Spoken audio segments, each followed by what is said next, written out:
ஊழலே இல்லாத ஒரு புனிதமான தொழில் தான் அது நெட்வொர்க் மார்க்கெட்டிங் தான் சார். தானும் ஜெயிச்சு மத்தவங்களையும் ஜெயிக்க வைக்கிற ஒரே தொழில் நெட்வொர்க் மார்க்கெட்டிங் தான் சார். எத்தனையோ ஹவுஸ் ஒய்ஃப் அவங்க கிடைக்கிற கொஞ்ச நேரத்துல நெட்வொர்க் மார்க்கெட்டிங் பண்ணி எவ்வளவோ சம்பாரிச்சு வாழ்க்கையில சந்தோஷமா இருக்காங்க. எத்தனையோ காலேஜ் போற ஸ்டூடெண்ட்ஸ் இந்த நெட்வொர்க் மார்க்கெட்டிங் பண்ணி அவங்க பேரண்ட்ஸ்க்கு எவ்வளவு சப்போர்ட்டிவா இருக்காங்க தெரியுமா? ஒரு சேல் பண்ணணும் கவர்மெண்ட் கட்ட வேண்டிய வரி போக பேலன்ஸ் தான் சார் பே அவுட் கமிஷன் ஆவாங்க. இங்க விளம்பரம்ன்ற பேர்ல உலக அழகிகளையும் சினிமா ஸ்டார்ஸையும் கூட்டிட்டு வந்து உயிருக்கு உழ வைக்கிற உணவுப் பொருட்களை சேல் பண்ணிட்டு இருக்காங்க. ஏன்னா அப்படியே சார் பண்றோம். வாய்வெளி விளம்பரம் மூலமா மக்கள் நேரடியா சந்திச்சு நாங்க சேல் பண்ணிட்டு இருக்கோம் சார். சினிமாக்காரங்க விளம்பரத்தில் நடிச்சு வாங்குற சம்பளத்தை நாங்க உழைச்சு வாங்கிட்டு இருக்கோம் சார்.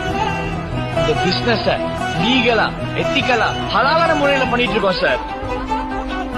மோர தெரு தெருவா கூவி கூவி வித்தாலும் யாரும் வாங்க மாட்டாங்க. ஏன்னா அது நல்ல பொருள்.